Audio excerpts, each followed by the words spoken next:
broadcasting live from Houston, from the space city to the world.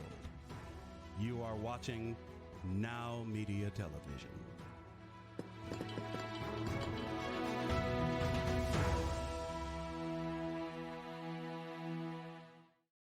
Welcome to Power CEOs, the truth behind the business. I'm Jen Gaudet, your fearless host. And today I am here because I believe that iron sharpens iron. When we share what's working in business and maybe even what's not, we're able to learn, grow, and elevate ourselves and our business. And the ripple effect not only impacts ourselves, our businesses, and our teams, but also our families, our communities, and our world. As you can see, I am here today with two amazing individuals here in studio. We are here to bring all kinds of fire to you today. We wanted to talk a lot about all the different roles that we wear as entrepreneurs. We wear the CEO hat, we wear the COO hat, and the CFO hat when we first start our business. But then as we grow our businesses, we want to hire in the right people. We want to make sure that those roles are filled so that we can continue to scale and grow. And I thought that would be really fitting to bring a couple of people who do this in a fractional way and within their own businesses so that we can kind of explain what are all of these roles anyway and what does that look like. So I'm going to start with introducing you to Paula Cook. Paula Cook is a COO, and welcome back to the studio. Thank you. Excited to be back. It's been a minute. So Paula, COO, what does that even stand for and why is that important? Yes, COO, Chief Operations Officer. Operations. Another key word could go in there is people, but operations, doing the things that help the business go day to day, grow, implementation of the strategy that the CEO and the vision that the CEO has put forth. So the COO is a very great, it's a great, what's the word that I want to say? It is a great position and one of my favorite actually. Oh, that's because you love to get stuff done. Yes. Like COO is all about in charge of getting stuff done. That's right. I mean, people like myself couldn't survive without people like this amazing young woman beside me. Next, we're going to talk about CFO. What on earth is a CFO and what role does that play, Kristen? Hey Jen, so CFO means Chief Financial Officer. And I basically make sure that I know where the goals are of the company, that the CEO sets the goals up for the company, where the vision is, where it wants to go. And then what I do is I actually come in after the bookkeeping is done and I look at all the financials, the last 2 years, I see the patterns, I analyze the financials, and then I see where we're at, where the company's going really well, what's working really well, where it needs, could improve, but not right now, and then where it needs to improve. And then I figure out, where the vision is, where the CEO wants to take, and then I figure out with the numbers how to get that CEO's vision to happen and to make it a reality using the numbers and getting an action plan, helping that action plan with the COO to make it happen. Absolutely. And what is the CEO? Well, we all know that it's traditionally called the Chief Executive Officer and pretty much is responsible for the vision and the strategy and steering the business where we want the business to go. And I like to call it also the Chief Experience Officer because it's also what is the experience and culture within our organization, what is the experience and culture, the values of our organization, but it's also what is the experience going to be for our end consumer or the clients, or if we're business to business, the businesses who are going to interact with us, what does that experience look like? And so when you take the C-suite, well, there's other members of the C-suite as well, but when you take these three members of the C-suite, what you get is you get the overarching vision and direction of the company. You get the company culture, which is then teamed up with the financials to make it happen from a numbers standpoint and the operations to make it happen from the fulfillment standpoint and the operations in the organization. And so together we make up a really good power trio. So in the beginning of business, we're all those hats. So I want to kind of dive into that, ladies. For the people who are very small micro businesses, like 1 to 10 employees, they don't necessarily have someone to fill each of these roles. What does it look like when they put on their CFO hat, when they put on their COO or their CEO hat? And how do we know when is the time to do that when we are also operationally involved in our business?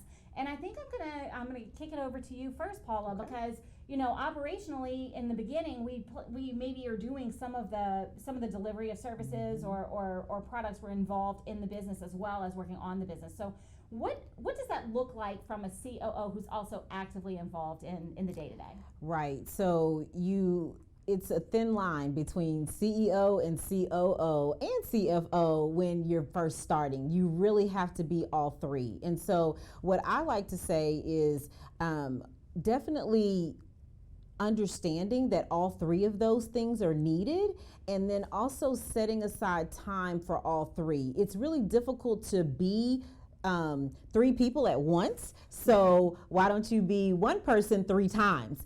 And so, like as Jen was saying, being the CEO first, starting with that vision and understanding what is it that you want your customer or person to experience with you? What do you want to deliver? Just understanding that. What type of culture do you want to have? Who are you? Who do you want to be? And then you say, okay, switch. Now put the COO hat on. Now, how am I going to do that? How am I going to get this product to people? How am I going to deliver this service? What systems do I need? What things do I need? How do I check just do it? As Nike says, just do it. Yes, but how are you going to just do it? And then I'll let Kristen talk about the part of after you've got the vision and the culture set and you're delivering services.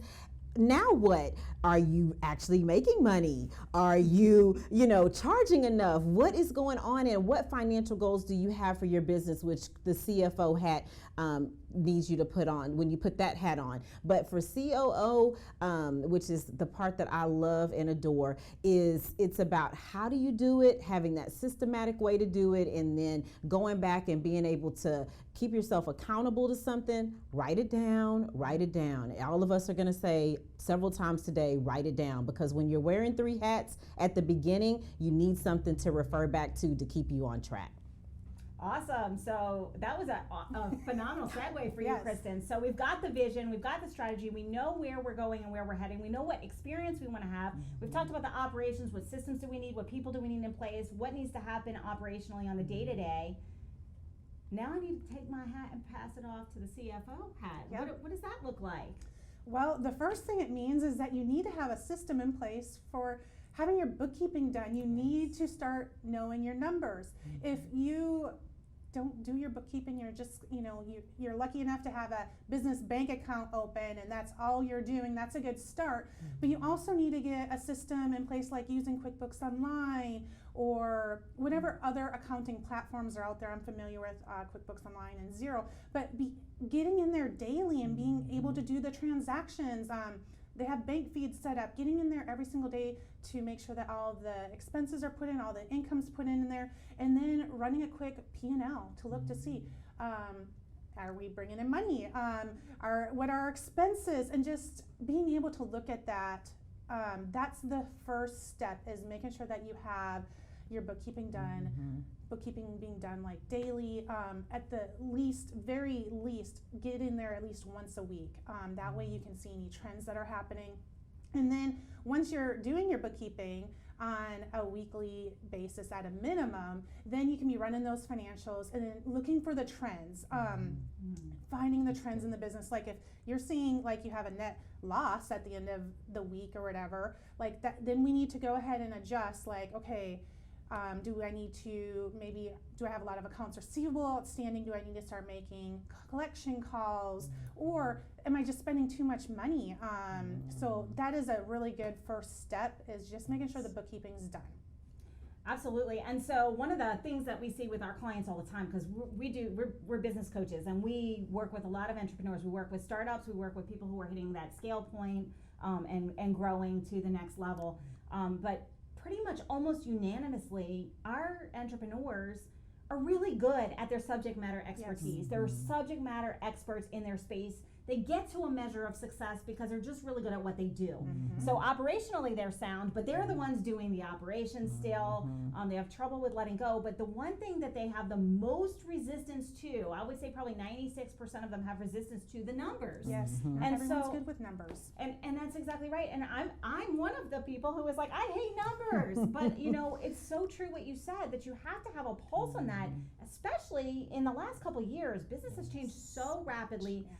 economic things have changed, inflation has hit, and so if we don't have a pulse on that very regularly, we can very easily shift into a position where we're selling a good that it actually costs us more to produce than what we're selling, and we can erode our margins or even go negative in that way. So for those entrepreneurs who are really struggling with numbers from the get-go, and now we're talking about it's tax season, our bookkeepers are doing these things, we're getting these things handed to us, we're getting these reports. What, for those business owners who really are averse to numbers, do they need to focus on first? If we were going to just start with the basics, okay, these are the things that you look at today, let's get in the habit of doing this. What would you say would be the first set of numbers, and how does that correlate to their strategy for growth? Well, I guess one of the first things I would start looking at is on a monthly basis, once the financials are done with the month, you've reconciled your bank statements, look to see what your revenue is, your top line revenue is for the month. And then another thing to start keeping track of is how many transactions are made up of that. And maybe how many customers you have, because there can be one customer could have 2 or 3 different invoices. And then how many new customers are you getting a month? How many are you losing? Those are really great, I guess, key performance indicators of how your business is doing. And then what we can do is divide it. You can divide the total revenue by either your clients or your total transactions, whatever you want to be keeping track of, to figure out what your average customer value is or your average transaction value is. And keep a track of that every single month. So is the number going up in the right direction, or is it going down? So that's one really good thing to be looking at. The next thing I would recommend my clients to look at is your cost of goods sold number. We want to be able to take that percentage against the revenue, and that is our gross profit margin. And we want to be looking at that on a monthly basis also, because we want to be knowing, is our cost of goods sold percentage going up? And is it going up? It should be staying steady. If the cost of goods sold number is going up, the percentage, like maybe it was at 50% and now it's at 52 or going up to 53, that means that our cost of goods sold number is increasing what it takes to buy the product, but we're not passing it on to the clients. So we may need to raise our prices in that situation. Absolutely. And so as we look at that, let's talk about the services side of things, Kristen. So, cost of goods sold on a product, and a very good example of that is, okay, if it costs you $2 to make a hamburger, but you're selling it for $1.50, you're going to be negative 50 cents. So even if you sell 1 million extra hamburgers, well, you're just still in the negative. You're not ever going to be profitable in that. But let's turn it to like the services side and the people side, because a lot of service-based businesses are like, that's great. It doesn't really cost me anything to deliver services, but they're wrong. If they're delivering services, say it's telemedicine, there's telemedical software, there's other things that are required. And so a lot of times the questions that we get with our clientele are, how do I know what is the cost of the sale or the service, and how does that differ from our overhead? That's a really great question. One thing that I would say is, if you didn't have that sale, you would not have that expense. So for me in particular, I do bookkeeping, and I have QuickBooks Online. That's a huge expense for me. I would not have that expense if I didn't have any bookkeeping clients. Same thing goes for, I have a tax software. That is a pretty big expense for me, but if I didn't do taxes, I would not have that expense. So it is anything variable that is related directly to your sales. That is what we want to include in that cost of goods or cost of goods services number. Okay, so now we've got our cost of goods sold, our cost of services. We know that we're trending in the right direction, and we have to go and look. We get our numbers right, and then we have to go ahead and translate to our operations. So when we are working with our team, for example, and we've had to raise prices, and maybe our team needs to be able to sell at a different level, maybe they're selling at a different price point, and they're not comfortable. How does that kind of work, and what does that look like, Paula? Yeah, so the first thing is recognizing that it needs to happen, which is the information we get from our CFO, right? And then we come and we say, okay, we got to raise prices. What is the process to raise the price? We don't get to just go, okay, it's $5 today, and tomorrow, everybody, it's $10. Or we say it's $10 in our C-suite meeting with the CEO, the CFO, and the COO, and we don't tell anybody. So our team, the clients, so the first step to communicate, the first step to getting the goals done after we get this information from the CFO is communication. We have to get everybody on board. What is the process? After we communicate that, hey, this is where we're going for this month, then it's about the processes. Okay, we're gonna raise our prices from $5 to $7. It really helps when you can tell your team why we're doing that.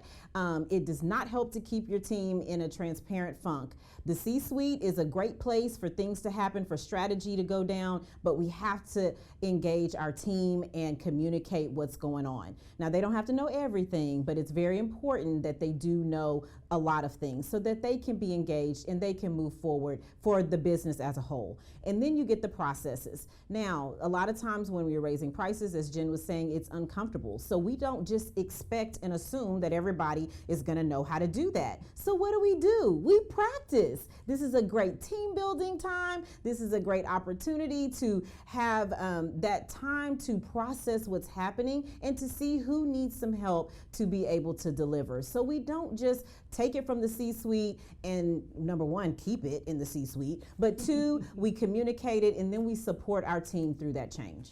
Yeah, well, we don't want to just keep it a secret and just hope for the best. Hope people are just going to start paying extra for our products. Yeah, that'd be great. Magically happen. I love it. Yeah, so what you're hearing is it's important for us if we are all of these roles, we have to have a time and a place set aside. And what I like to tell people, and this is my CEO tip of the week, have CEO time in the very beginning of your week and at the very end of your week. Bookend your C-suite time in the beginning and the end of the week. Why?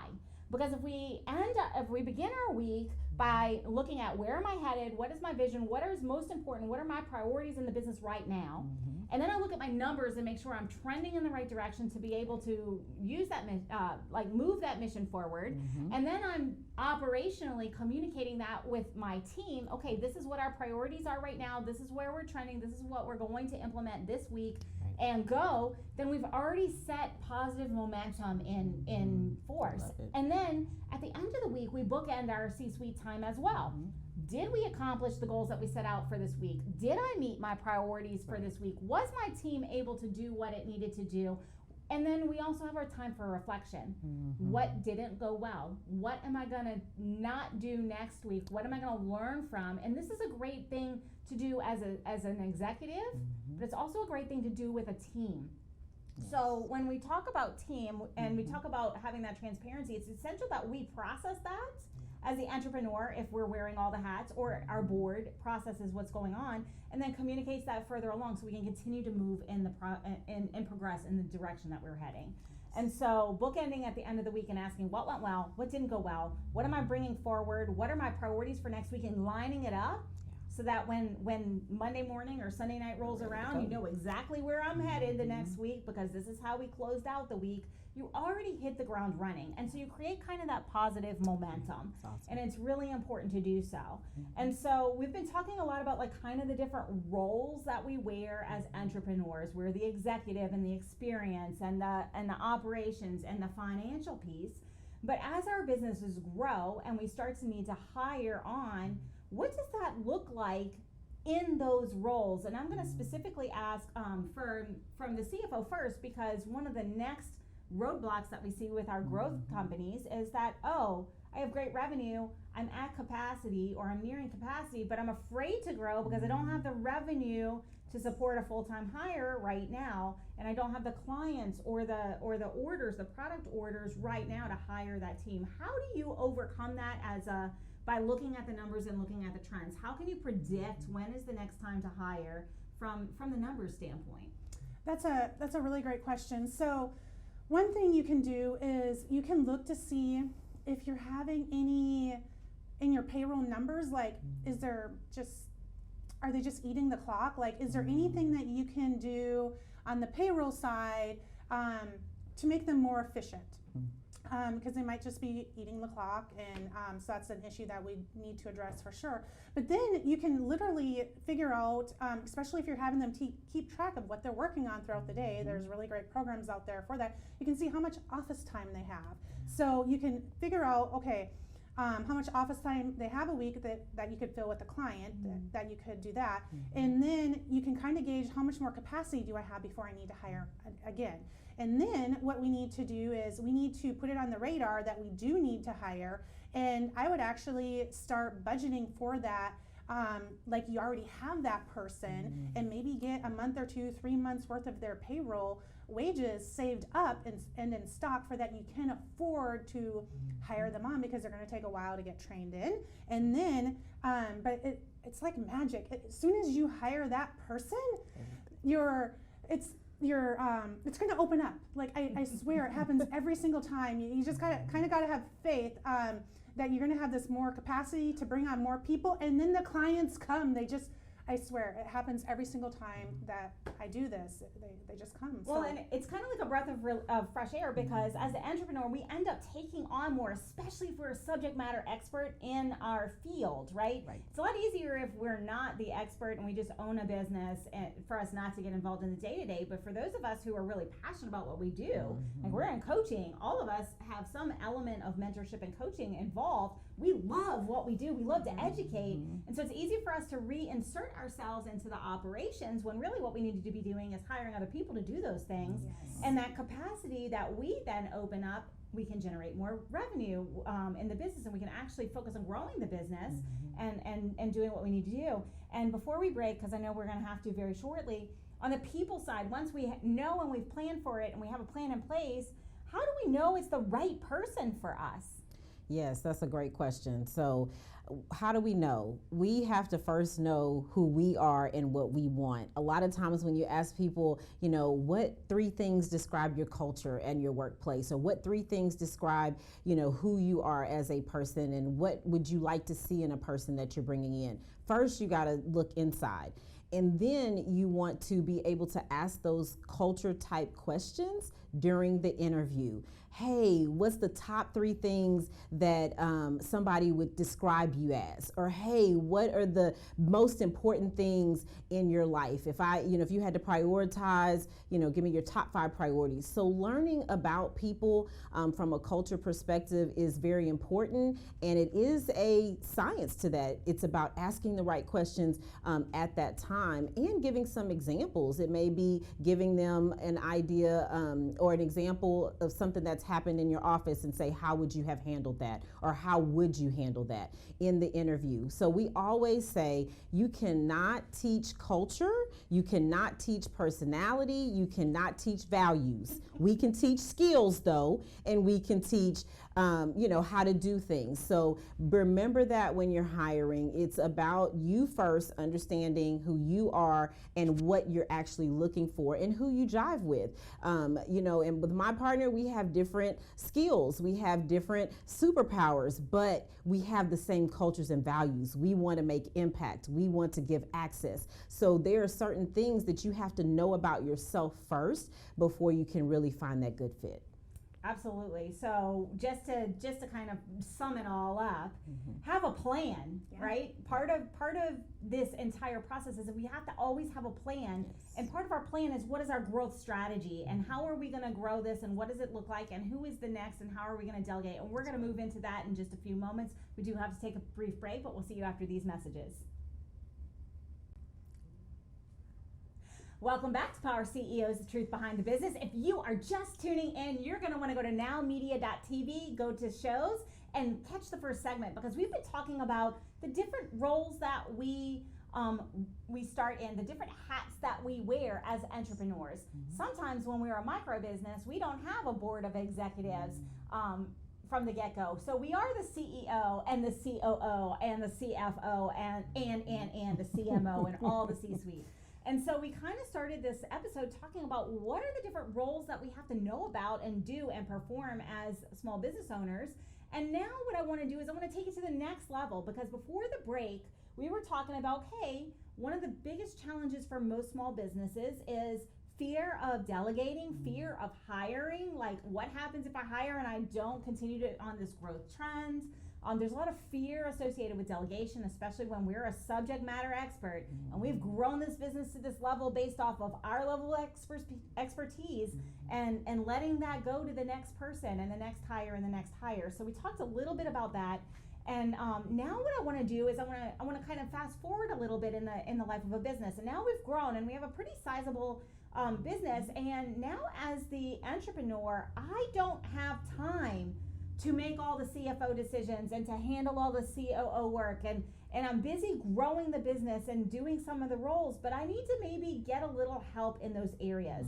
But I'm not big enough to hire somebody for $150,000 or a $300,000 salary, which comes with board hires a lot of times. So I'm going to kick it to Kristen first, since you're the numbers expert. How do we know it's time to hire in maybe a fractional CFO, a fractional CEO, COO, someone to help us with that transition as we continue to grow? Yeah, that's a great question. I would say, like, your business has been coasting along, you're doing really good, and there just might be something wrong. Like, you know that there's something wrong, but you don't know exactly what it is. Like, you can't put your finger on it. And you don't know what else to do. Like, you've been making this work, you've been grinding at it like over and over and over again. Yeah, and it's just kind of stagnant. It's just stagnant, and you want it to grow, and it just hasn't. But you just don't know what else to do to make it happen. That is when I'd probably call in a fractional CFO. So that they can take a look at the numbers, because again, you're probably not great at the numbers, you're really great at doing what you do, but not everyone is a numbers person, whereas they can come in and analyze the information and they'll be able to pinpoint, okay, this is what's going really well in your business, and this is what's kind of lukewarm, like we can fix this but not right yet, and this is like 911, like on fire, you need to call the emergency people, because that's what we need to fix now in order to get the business moving where the CEO wants it to be, where the big vision is in their mind. And tell me a little bit about the time that frees up too, because this is something that our clients a lot of times are like, well, I don't know, like they hold on, especially to the financials. People tend to hold on to their financials because they know best and they've done this, and they don't want that external pair of eyes, or they're nervous about an external pair of eyes. So how can that transition be a little bit easier? How can they let go of those fears, or what is something that you recommend to your people when you're taking that over and analyzing it for them and saying, hey, look, like, you know, you're paying double for these things, and we can actually improve your cost structure here, and you don't even need to sell one more hamburger, you're going to have a better margin, right? Yep. So what is like the secret sauce or the magic to get them to open up to that level of letting go? Well, I guess probably the first thing is to be able to start interviewing people, and start interviewing CFOs and fractional CFOs and see, do you fit with them? Do you have that good personality? If you ask them questions, are they answering them? Are they giving you a free evaluation on your company, just financial assessment on your company, and showing you what is working, what isn't working? And then if you really like them and they seem like they know what they're talking about and they can give you the advice that you've been wanting, that will make it more comfortable for the business owner to be able to be like, you know what, like, I trust this person. You can either still be doing the bookkeeping or not, but like, I need that advice. I need their expertise to be able to analyze the financials, because I'm not good at that, but they are, and they can show me what's going right and what's going wrong in my business. Fantastic. And so, Paula, I'm going to kick the same question over to you, Absolutely. right? When is it time for a business owner, when you're growing and you kind of get to that spot where you need to let something go? When is the right time to hand off the operations to an operations manager or to a fractional COO, so that it frees up the time to do the things that the entrepreneur really needs to do? So when is that time? That time is when you almost don't have any more time. A lot of us like to say, oh, I need to wait until I have no more time. So my biggest thing is, we all get 168. We have not figured out how to buy more time yet. It just hasn't happened yet. Maybe it's coming, but it hasn't happened yet. You don't have time travel? Not yet. They're working on it though. 168 is? 168, 168 hours in a week. That's all we get. So if you are hitting that 70, 60-hour mark and you are CEO and CFO and COO, and it's time. It is time. You have to start. And I really like what Kristen was saying, and I'm going to put my spin and perspective on it. It's about relationships. It's about building relationships. And that's what she said with the interviewing. Start talking to people and thinking about, hey, this person may be really good to come and partner with me and help me take my business to the next level. So it's about building that relationship. And then it's about what can they bring to the table to where I can trust them, as Kristen said. I was right on point with that. Trust them to be able to carry my vision as the CEO and my strategy as the CEO ahead. It is very important. And it's also important that you do have a good synergy, because you don't want to bring a person on that you're going to be having conflict with, right? You want to be able to communicate with them. You want to know that they have your best interest at heart and they want to grow your business with you and for the greater good. So it is, I will say, my number one thing that you're looking for is that relationship, that you have that synergy. But when is it time? It's time when you're putting in 50, 60 hours and you still, notice how I kept going down, right? I started with 70 and then I went to 60, then I went to 50. So it's about when you are putting in 50, 60, 70 hours and you're not getting it done because there's so much. That means you got so much growth. And then the fresh pair of eyes, right? So bringing in that new blood that's going to be able to partner with you and take it to the next level. Success is never done alone, period, the end. I'll give it back to you. Yeah, you're absolutely right. That was a mic drop moment. Ooh, So it's really important. What I'm getting here is a couple of themes. Number one, we want to have shared mission, vision, purpose. We want to have rapport with the people that we hire fractionally or as team member. We have to share values because I can't be trained, right? And then we all have the same time. So when we're doing all the things as entrepreneurs and our business is growing, and yet we are taking our much valued time and doing the things that are not in our core competency, which might be the numbers, which might be the operations or the people or the people management or CTO if it's the tech, whatever that is, because there's a lot of different members of the C-suite. But we might want to think about a fractional when we get to that point where we really need to reclaim that time so we can continue to grow the business and move the ship forward, because it's our role as the entrepreneur to drive that ship. That's right. Yep. And so we want to make sure that we're moving that forward. And so I want to ask another question of you ladies, because I know you guys both are in consulting. You work with several businesses all the time. And very successful businesses. What do you think is the difference between the businesses who get stuck and are able to push forward and grow versus the ones that get stuck and end up declining as a result of it? We all see that. There's a lot of that happening right now in the small business world. You know, it's been challenging for a couple of years and people are just throwing it in the hat and saying, I'm done, I can't do this anymore, or they're not able to right that ship. What do you see as the difference in the successful entrepreneur versus the ones who are not so successful? And I think I'll let Kristen answer first. That's a great question. I think the number one thing is that they're afraid to ask for help. They're afraid to start delegating stuff. I mean, it might start with hiring a VA just to be able to answer your phone. And I really believe that those who go and they get help from a business coach or hire in some fractional CEO, CFO, COO, like that's the help that they need. They need that fresh set of eyes that Paula was saying to be able to come in and be able to share with them what's working, what's not working, and then get an action plan and move the business forward. Yes. Earlier you were saying being stagnant.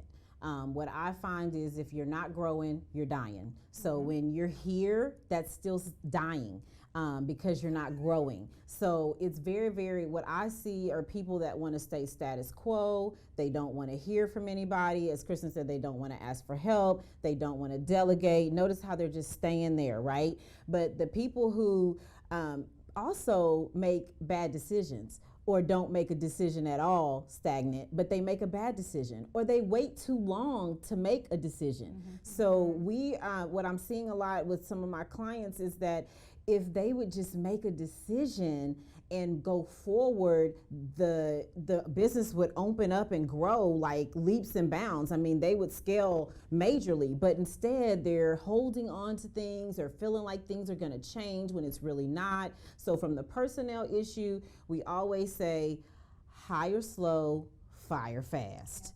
We also say inspect what you expect. So when you bring people on, you need to go back and say, okay, are they really doing what I need them to do? Or have your COO or your CFO saying, are people actually clocking out and they getting off your payroll? Are your payroll numbers right? Hey, is so-and-so following the process? So inspecting what you expect. And the last thing that I'm gonna say is what doesn't get measured doesn't get managed. And that's the beauty of having a C-suite, whether it's fractional. I know you'll hear the words fractional. It doesn't mean that like we cut ourselves in a third and you get a third of us. It means you get fractional time for fractional price, which is where you are in your business. Sometimes you need things, you can't do big business, so you can't hire that $150,000 executive. So you get to hire an executive with the same experience for less hours, which is what your business needs for the economic price that you can handle at your business level. But what I will tell you is what doesn't get measured doesn't get managed, which you need the CFO, you need the COO in there, doing the day-to-day. You need the CEO, another CEO. Man, wouldn't it be great to have another CEO, you and another one? Like, oh my God. So it would just be amazing. So yes, you have to measure. What doesn't get measured does not get managed. I really like that you said all of these things, and I know that you said, oh, fractional, I'm going to cut you a third. I'm thinking, well, which third am I getting? I know. My leg. Oh my God, yeah. That leg. Hopefully you get the top, the brain. head. I know, I was like, I was thinking, yeah. But you made a very good point, and there comes a time in every business where we need to go to external help. And you mentioned one of you mentioned a coach. Well, I have 7 coaches myself, not because I can't handle business. It's because I don't see my business objectively. Exactly. Other people with other eyes see the business objectively. I have a chairman of my board who sees things differently than I do because I'm in it. It's almost like project eyes for engineers or accountants. You get project eyes and you may glaze over a detail, and that might be the most important detail to move your business forward. So I really love that fractional C-suite has become a thing and is really accessible, because what it does is it brings the board accessibility to small business, which we didn't used to have once upon a time. It was kind of all or nothing. You had to get to this level in order to have the benefits, but now we can have members that are fractional that grow with us, that as our needs increase, we're able to increase their involvement with our organizations and who we have on our team. So I want to kind of now fast forward to, okay, great, you have a fractional board, you have fractional CMO, CFO, COO, whatever. You have a couple of people coming in that are helping handle some of the operations, the marketing, whatnot. And now it's time to hire in-house. How do we know that it's time to shift from that fractional to hiring in-house? Well, I would certainly hope that if you have one of the fractional CFOs, CEOs, CMOs, whatever they are, that they will tell you, like, hey, you are growing so much that I can't, like, you're taking up too much of my time. Like, it is time for you, like, you have grown, and I want to be honest with you, it's time to, let's start hiring in an actual CFO or an actual COO to help with these things, because you're there. So I would hope that you're working with someone who would honestly tell you it is time for you to upgrade. Awesome. And we already talked about hiring, right? Yes. We want to make sure that they're a right culture fit and that they're gonna insert well. And it also comes with a plan, right? Yes. If we have a vision and we're growing to a certain level, and now we're maxing out our fractional, then we have a plan in place, just like when we were hiring our fractional, or just when we were hiring our regular staff. Absolutely. How am I going to set aside that operational capital to make sure that I can have that salary covered, so that I can continue to invest in my business so my business can grow? Ladies, both of you guys, you're consultants, you do the coaching side, but you also do the fractional work side. Talk to me a little bit about what does that look like moving forward? Like how can people get in touch with you, Kristen? And Paula, how can they get in touch with you and actually make this a reality for themselves? All right. So for me, you can text the word scale to the number that shows up with Paula's number. You can text that word scale, and you can fill out a questionnaire.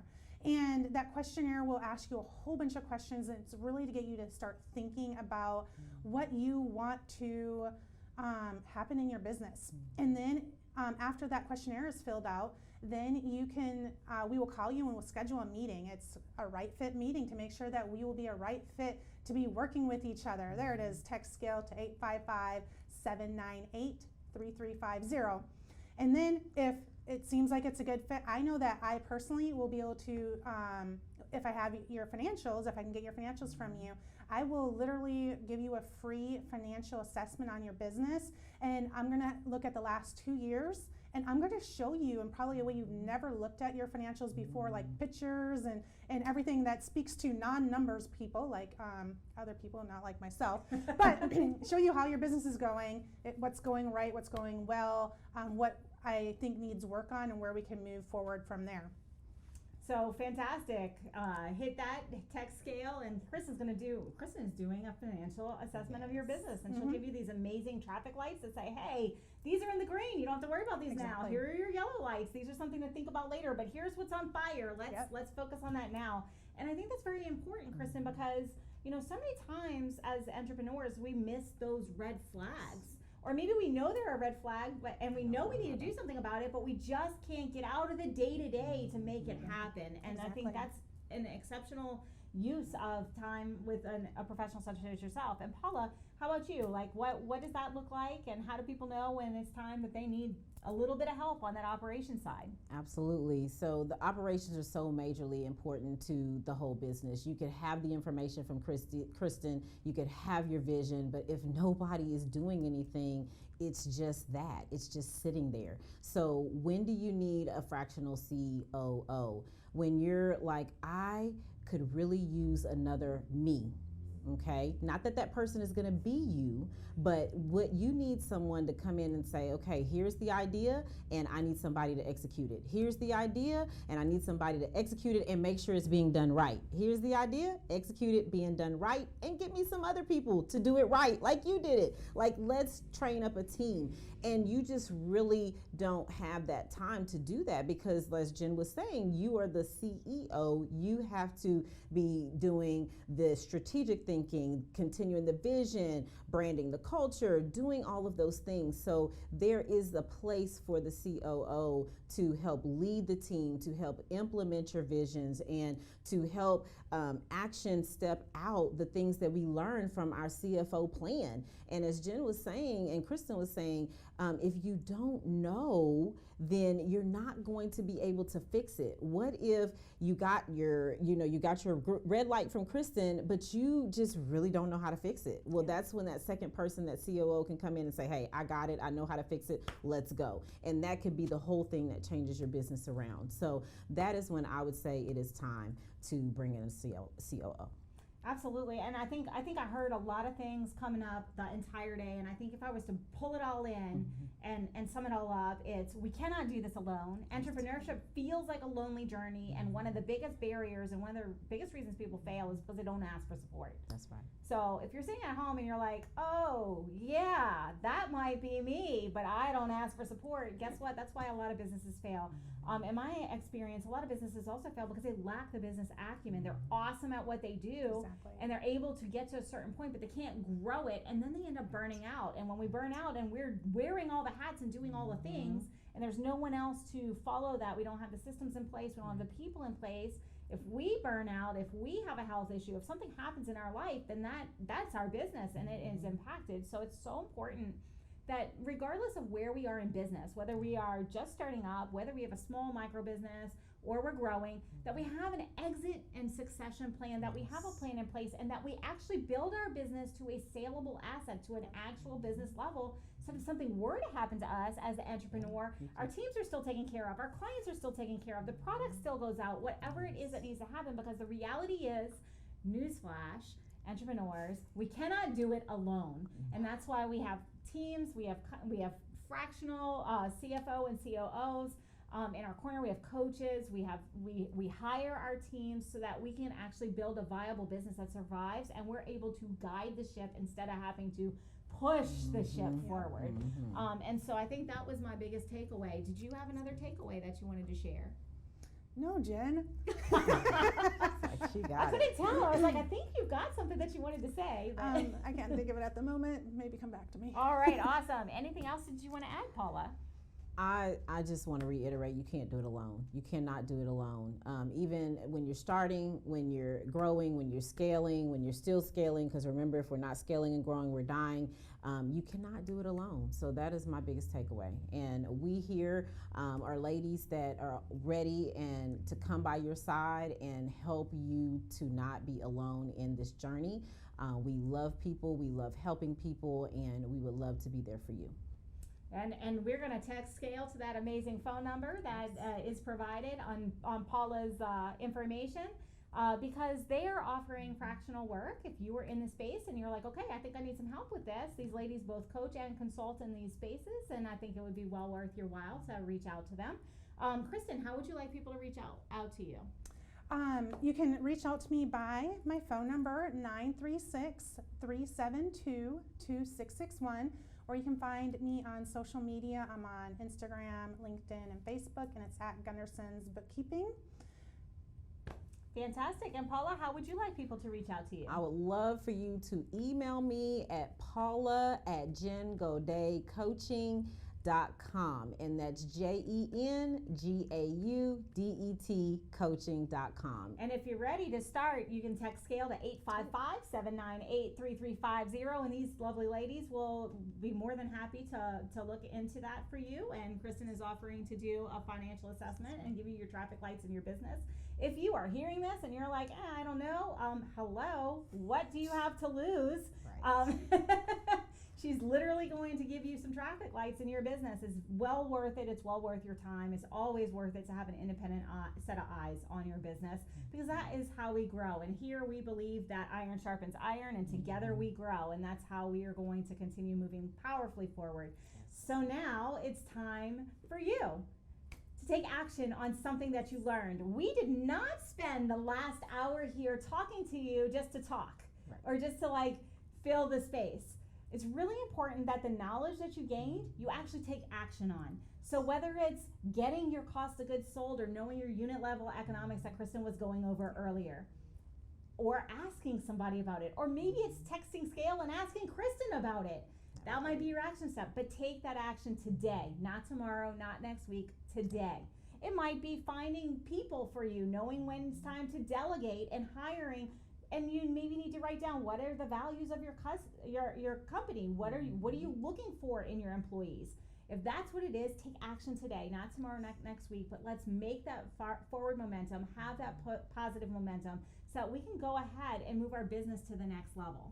Just like Paula said, if we're not growing, we're dying, but in order to grow, we need to take action. And so unfortunately, all good things do come to an end, including this show, and we're drawing to that close. But the good news is we will be here the same time, same station next week. Until then, go win today, win this week, and we'll see you next time.